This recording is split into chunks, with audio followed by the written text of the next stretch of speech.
Ya, enggak Mas Refli, saya nggak akan mengkritisi Mas Anies. Kami bertetangga sama-sama di Cilandak, jadi gampang kalau mau kritik tinggal main ke rumah beliau dekat.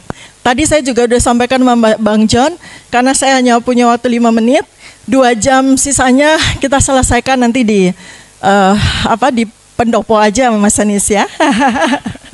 Baik, jadi saya juga baru terpana bahwa karena tokoh-tokoh yang dihadirkan oleh Mas Refli di sini bukan semuanya mendukung Mas Anies. Ya. Nah karena itu maka tadi saya minta masukan. Saya punya 2.880 titik di seluruh Indonesia. Di mana satu titik itu anggotanya kira-kira 10.000 orang. Saya minta masukan kepada beliau-beliau, apa aspirasi dari teman-teman semuanya, karena teman-teman juga belum tahu saya akan memilih siapa. Tadi teman-teman bilang, Dr. Tifa dukung Mas Anies sebagai sahabat. Karena itu, saya di sini akan bicara kepada Bapak dan Ibu yang belum mendukung Mas Anies. Saya adalah sahabat beliau dari kecil. Kami teman SD, udah sama-sama juara ini dan itu. SMP-nya beda, tapi kami tetap bersahabat. Kami ketemu di SMA 2 Yogyakarta. Kami adalah kawan OSIS dari kelas 1. Beliau waktu itu jadi wakil ketua OSIS, saya menjadi sekretaris umum. Kami bersama-sama, besar bersama di SMA 2. Lalu kemudian pada waktu kelas 2, kami menjadi capres. Jadi calon ketua OSIS. Jadi saya adalah pesaing beliau. Beliau adalah pesaing saya. Tapi saya tahu di situ bahwa kan saya kurang dibanding Mas Anies waktu itu. Kenapa? Posisi saya tidak menguntungkan karena ketua OSIS sebelumnya perempuan. Sebagaimana lazimnya di sekolah kami, biasanya suka gantian. Karena itu pada waktu saya bicara pidato untuk pemilihan ketua OSIS, saya justru minta kepada teman-teman untuk memilih beliau. Ya, kenapa?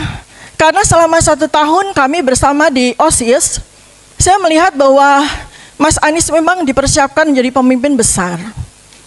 Oleh keluarga, oleh lingkungan, dan oleh barangkali juga bimbingan dari Allah SWT. Jadi saya di sini menjadi saksi bagaimana Mas Anies tumbuh berkembang dengan baik. Sebagaimana seperti yang Bapak Ibu semua saksikan sekarang. Beliau adalah anak yang baik dan beliau adalah manusia yang baik. Saya waktu itu sampaikan ke Mas Anies, Nis ya, beda usia 1 tahun, beliau lebih tua dari saya, jadi sekarang saya panggilnya Mas Anies aja ya. Nis, suatu saat nanti kamu bakal jadi orang besar.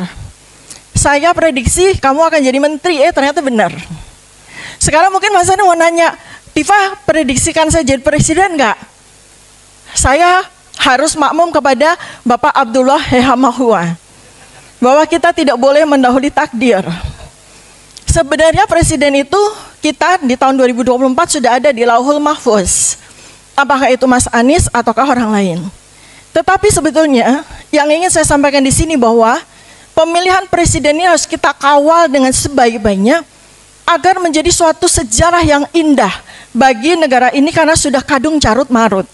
Dan keindahan dari pemilihan presiden itu saya percayakan kepada Mas Anies. Karena Mas Anies jago untuk membuat semuanya menjadi indah. Termasuk politik itu akan menjadi indah buat kita semua. Dan itu pelajaran yang sangat penting bagi kita semua. Lalu yang lebih dari itu sebetulnya kalau boleh, karena saya berkembang menjadi ahli prediksi ya. Mungkin Bapak Ibu semua tahu saya Dr. Tifa, silahkan lihat di Twitter saya ya. Saya memprediksi beliau itu kurang lebih, kalau presiden terlalu kecil ya, saya melihat beliau itu nanti akan jadi betul, akan menjadi sekjen PBB, dapat Nobel Perdamaian. Itu doa saya kepada beliau. Jadi kalau mau jadi presiden itu sesuatu langkah yang sudah kecil. Saya mau kasih clue, tadi saya udah bilang Bang John, ada clue-clue yang sederhana sekali sebetulnya, bagaimana Mas Anies bisa membalik keadaan. Karena saya kan puluhan tahun ada di lapangan ya. Kekuatan Indonesia itu Mas. Jadi kalau yang lain-lain mungkin akan titip pesan, nanti Mas Anies jadi presiden harus begini, harus begini. Mas Anies belum jadi presiden. Bahkan jadi capres saja belum ya. Tetapi hari ini sekarang mau saya sampaikan, ada clue-clue penting yang bisa membalik keadaan cepat. Pertama Pak, pemilih Indonesia itu 55% wanita. Tapi di sini saja wanita minoritas ya. Di sini wanita minoritas, saya tadi lihat teman-teman saya perempuan kok sedikit sekali gitu.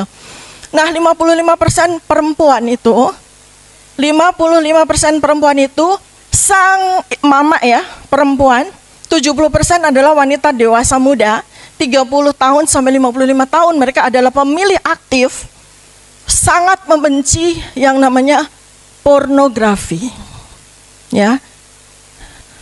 Kami sangat terhina dengan pornografi karena perempuan itu menjadi korban. Dan itu adalah clue ya. Saya bilang itu adalah clue. Karena seseorang sudah convince bahwa dia menyukai pornografi. Ya, dan itu sangat melukai hati kami para perempuan. Ya, nah kemudian yang kedua adalah anak muda. 70% dari pemilih itu anak muda. Anak muda ini adalah orang-orang yang sangat butuh inspirasi. Mas Anies adalah inspirasi yang tepat, bukan Mas Aniesnya Mas, tetapi Mutiara, Kaisar, Mikael, Ismail, itu inspirasi yang luar biasa. Karena mereka adalah produk dari pendidikan seorang ayah yang berhasil. Dan ini sepertinya oleh teman-teman belum explore dengan baik. Kita lihat kan bahwa calon-calon presiden yang lain sudah dari dulu menjadikan itu sebagai senjata. Dan itu berhasil. Mas Anies nggak perlu bergaya pakai motor, pakai jaket bomber dan sebagainya, nggak perlu.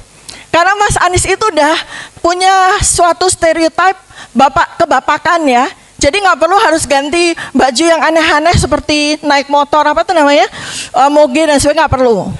Mas Anies perlu menunjukkan saja kepada anak muda, saya akan menjadi ayah kalian yang akan mendidik kalian sama seperti saya mendidik anak-anak saya, gitu ya. Lalu anak muda itu butuh dimengerti. Mereka itu butuh dimengerti karena terus terang anak-anak muda sekarang ini praktis yatim piatu. Kenapa saya bilang anak-anak muda ini praktis yatim piatu?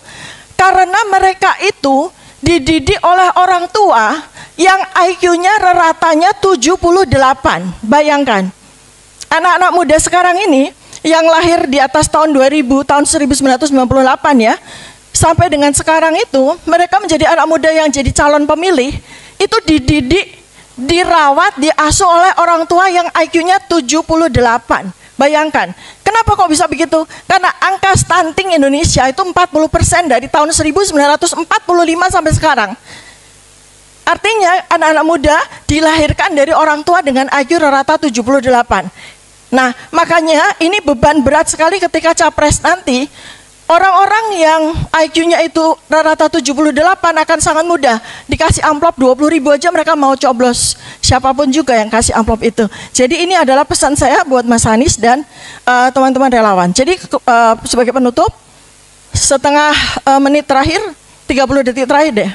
Saya sampaikan bahwa saya sebagai sahabat Mas Anies, sekali lagi menjadi saksi bahwa Mas Anies adalah seseorang yang relatif lengkap dan sangat cocok menjadi presiden Indonesia. Ya. Seandainya Anda ingin mendukung, maka kita dukung dengan fulfill, dengan mengharapkan ridha Allah SWT. Dan Mas Anies, sahabat itu ada dua. Kelompok pertama adalah yang senang memuji. Kelompok kedua adalah sayang dengan mengkritisi. Saya adalah bagian kelompok yang kedua. Mas Anies tahu persis dari sejak kecil. Maka saya mau dilibatkan oleh Mas Anies. Saya akan tetap sebagai pendukung yang kritis. Saya tidak dipakai, saya pun akan ada di luar gelanggang dengan sangat kritis. Demikian yang bisa saya sampaikan, mudah-mudahan bermanfaat. Assalamualaikum warahmatullahi wabarakatuh.